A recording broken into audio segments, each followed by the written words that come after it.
Chapter 1. The Frost on the Inside. The attic room of the Vance estate was perpetually freezing. It wasn't just cold because it was winter, it was cold because no one cared enough to warm it. For 4 long years, 9-year-old Clara and I slept under a single, worn blanket on a thin mattress laid directly against the bare floorboards, listening to the dry, empty rattle of a dead radiator. Downstairs, the sprawling, multi-billion-dollar shipping empire of Vance International hummed with life. The grand chandeliers cast gold light onto marble floors, heated air blew softly through velvet-draped hallways, and the smell of roasted meats and rich spices drifted up through the floorboards every single night.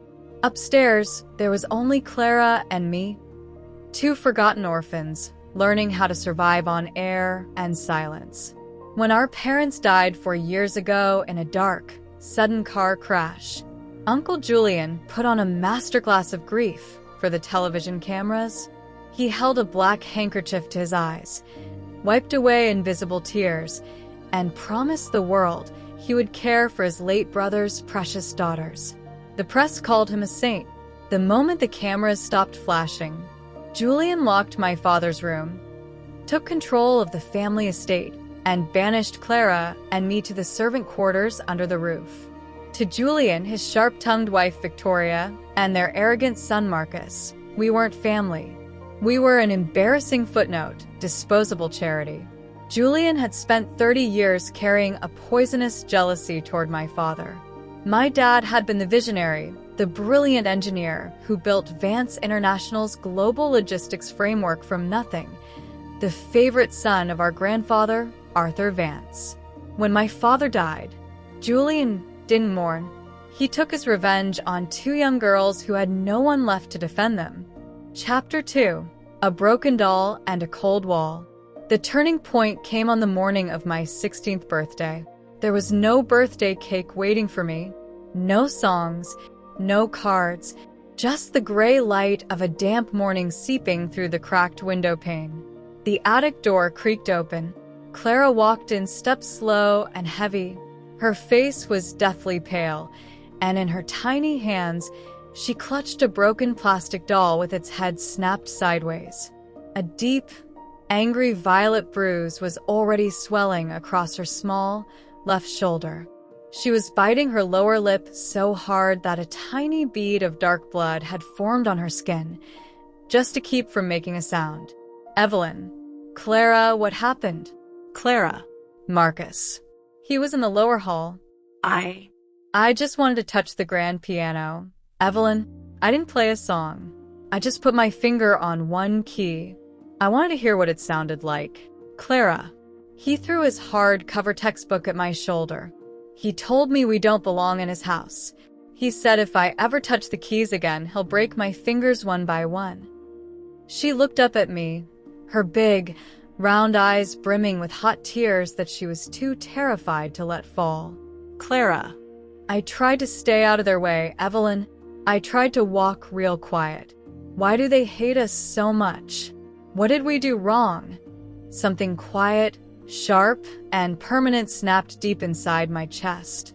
For 4 years, I had tried to play the good, submissive orphan. I washed their luxury cars in the pouring rain. I scrubbed Marcus's muddy boots until my nails bled. I kept my school grades flawlessly perfect, foolishly hoping that if I proved my worth, if I was good enough, they might show us a single shred of human warmth.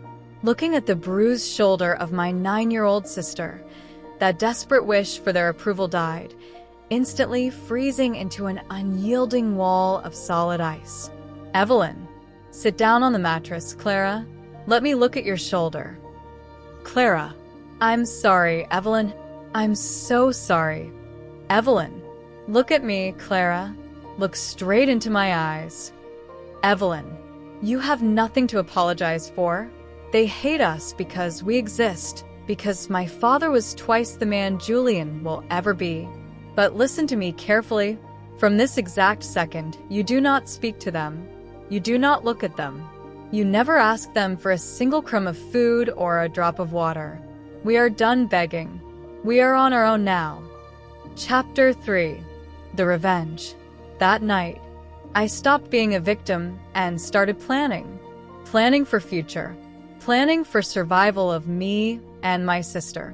While Julian believed I was upstairs weeping in the dark, I quietly put on my threadbare jacket and slipped out the back gates of the estate. I took a grueling graveyard shift at a regional freight yard downtown, working 4 hours every night in the freezing mud, manually sorting iron crates and heavy cargo packages until my palms were raw and blistering. I didn't care about the physical pain. I needed 2 things: cash and operational access. With the small stack of physical bills I earned, I bought a battered, secondhand laptop with a flickering monitor. Sitting on the attic floor while Clara slept beside me, I began building something extraordinary. I coded a lightweight, hyper-efficient digital dispatch application designed to connect independent local truck drivers directly with local agricultural farms and small factories, completely bypassing expensive corporate broker fees. Downstairs, Julian watched me leave the house every afternoon in my grease-stained uniform, chuckling into his whiskey glass at the dining table. Julian, look at the girl, Victoria, running around in the dirt for $20 bills. Her father thought he was a supply chain genius, but his daughter ends up a glorified grease monkey. Let her play with her little truck toys. It keeps her out of our sight. Marcus. She smells like cheap diesel fuel, Dad. I made her scrub my sports car tires again yesterday. She belongs in the mud. Narrator. They thought my small business was a pathetic, desperate attempt to earn pocket money. They were completely blind. My tiny dispatch system wasn't just a business. It was a live testing ground. While running those small farm routes, I was testing real-time predictive algorithms, building an unbreakable loyalty network among thousands of independent long-haul freight drivers, and quietly mapping the entire structural supply chain of the regional market. More importantly, I used my growing network to quietly monitor Vance International, night after night, line by line of encrypted code. I tracked every illegal wire transfer, every hidden ledger, and every shell company Julian was using to siphon off Vance family assets. I was quietly laying an invisible trap, waiting for one specific date on the calendar, my 16th birthday. Chapter 4. The Uninvited Guest. At 10 a.m. sharp on my birthday, a sleek, armored black town car pulled into the gravel driveway of the Vance estate. The driver opened the door, and an elderly gentleman stepped out, wearing a pristine charcoal suit, carrying a heavy, double-locked leather briefcase. It was Mr. Harrison's senior managing counsel for corporate trusts, Supreme Court attorney, and my grandfather Arthur Vance's most trusted lifelong friend.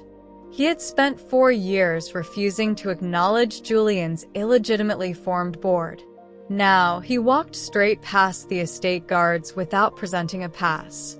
Julian intercepted him in the grand foyer, his brow furrowing with sudden, sharp anxiety. Julian, Mr. Harrison, what is the meaning of this unannounced intrusion? If this is regarding the Legacy Foundation accounts, my corporate legal team submitted the quarterly compliance reports weeks ago. Mr. Harrison, step aside, Julian. I am not here to read your heavily altered financial summaries. I am here to execute the absolute, unalterable mandate of Arthur Vance.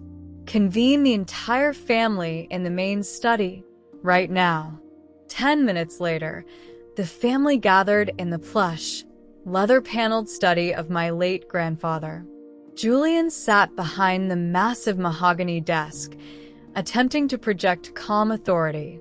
Victoria sat beside him, nervously twisting her diamond rings. Marcus leaned against the wall, smirking arrogance. Clara sat quietly in a leather armchair near the window, holding my hand tight. I stood in the shadowy corner of the room, wearing my faded denim jacket, hands resting casually in my pockets, watching them with a calm, predatory focus. Chapter 5. The Trap.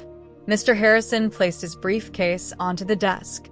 The double brass locks snapped open with a sharp, echoing clack. Mr. Harrison. On this day, Evelyn Vance reaches her 16th birthday. Under the ironclad terms of Arthur Vance's primary charter, the structural master audit of Vance International and all associated holding firms must be unsealed and executed without delay. Julian let out a dry, dismissive laugh, leaning back in his chair. Julian, an audit? Harrison, you are wasting your time. I have controlled this board for 4 solid years. We hold multi-billion-dollar accounts across 6 continents. Whatever outdated, emotional clause my father wrote into his old will, my attorneys have long since legally bypassed it. Mr. Harrison, you have bypassed nothing, Julian. You merely swam in the shallow end of a pool you never owned. Mr. Harrison, Miss Vance, the floor is yours. Julian's smile froze. Victoria's hand paused mid-air.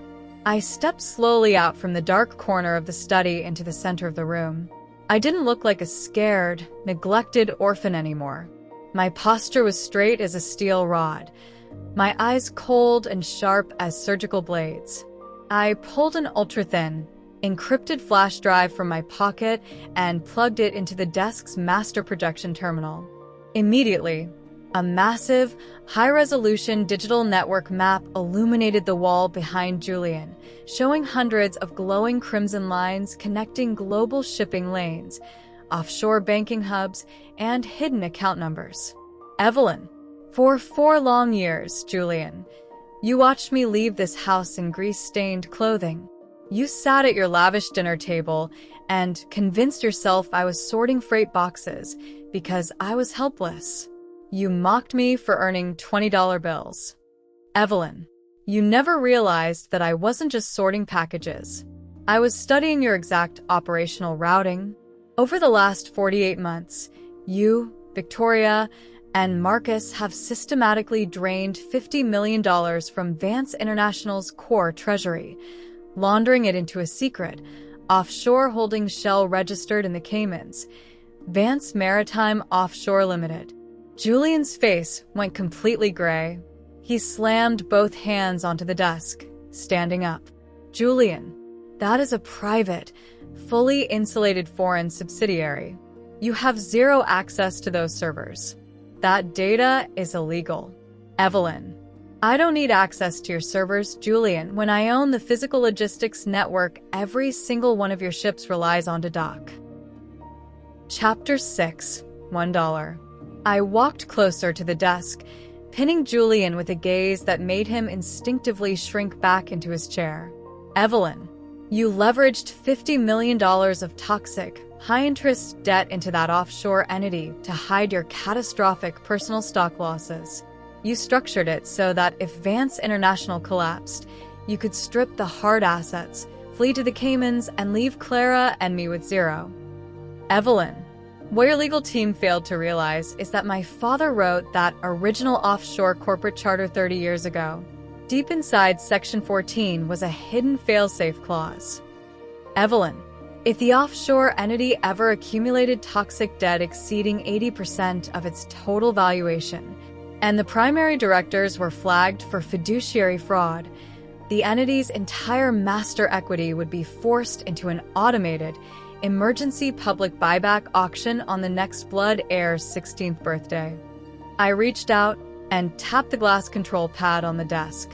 A massive green confirmation banner flashed across the wall, cutting through the dim light of the study. Evelyn, at exactly 10:01 a.m. today, I exercised my legal right. I bought your entire offshore empire, every subsidiary, every asset, every vessel, for exactly $1. Victoria gasped, her pearl necklace snapping in her hand, scattering white beads across the mahogany floor. Victoria, you little brat, you can't do that. That's our money. That's our life. Evelyn, It was never your money. And because I now hold 100% voting control of the offshore entity, I have restructured its debt obligations. The $50 million in toxic liability you tried to hide behind corporate shields. I transferred it 5 minutes ago directly onto your personal guarantees. Yours, Julian. Yours, Victoria, and Marcus's trust fund. Marcus jumped up, his face crimson, knocking his chair over backward. Marcus, you dirty orphan. You scrubbed my boots. You're nothing. I didn't even look at him. I didn't waste a single calorie of energy acknowledging his existence. Outside, the deep, heavy crunch of gravel echoed through the open windows, followed by the firm, synchronized footsteps of federal law enforcement officers and forensic auditors marching up the front stone steps. Mr. Harrison closed his leather briefcase with a crisp, final snap. Mr. Harrison, the authorities are here to execute arrest warrants for grand corporate fraud, embezzlement, tax evasion, and severe child neglect. Julian, you have 3 minutes to step away from the desk. I reached into my denim jacket pocket, pulled out a single, crisp $1 bill, and laid it flat on the mahogany wood directly in front of Julian's trembling hands. Evelyn, consider that your severance pay. Chapter 7. The Wait of 4 Years. The heavy oak doors of the study closed behind us, cutting off the sudden, chaotic shouting and weeping inside. The silence in the grand hallway felt strange, almost overwhelming, after 4 years of living under their suffocating weight. Clara was still clutching my right hand, her small, thin fingers gripping mine with a strength that showed just how terrified she really was. Clara. Evelyn.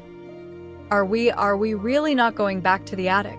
I stopped near the grand marble staircase, looking down at the foyer where my parents used to stand every winter, holding warm cups of cocoa, laughing under the holiday lights. For 4 years, I thought losing them meant losing everything. I thought surviving meant keeping my head down, taking their blows, and enduring the cold. I knelt down on the cold floor in front of Clara, taking her small, bruised shoulder into a gentle hold, smoothing her messy hair away from her eyes. Evelyn, we are never going back up there, Clara. That attic, this house, their rules, it's all over. They can never touch you again. No one can. A single, quiet sob broke from her chest, but she nodded quickly, wiping her face with her sleeve. Clara, where are we going to live? Evelyn, first to a hospital to have a doctor look at that shoulder, and then wherever you want. Mr. Harrison walked out of the study, locking his briefcase. He looked down at the two of us, his stern, professional expression softening into something deep and paternal. Mr. Harrison, your grandfather's private townhome downtown has been fully prepared, Miss Vance.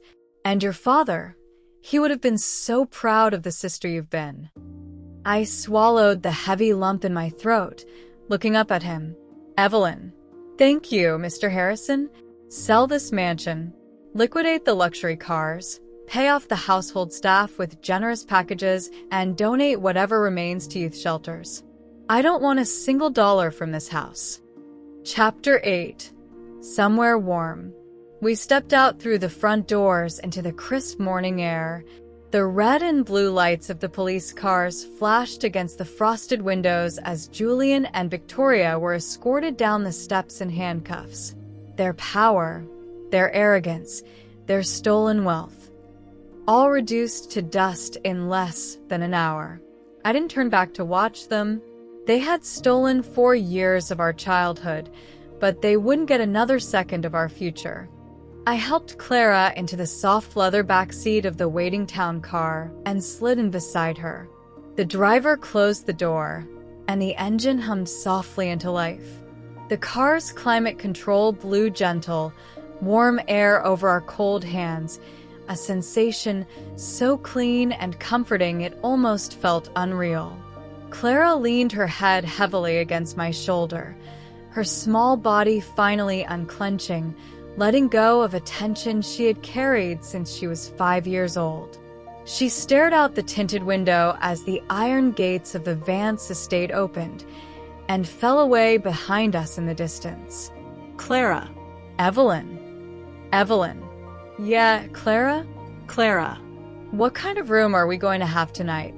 I wrapped my arm around her tiny frame, pulling her close, resting my cheek against the top of her head as tears of pure, unadulterated relief finally slipped down my face, free and quiet. Evelyn. A warm room, Clara. A room with huge windows, soft blankets, a massive heater, and a grand piano sitting right in the center of the living room. Evelyn. Just for you.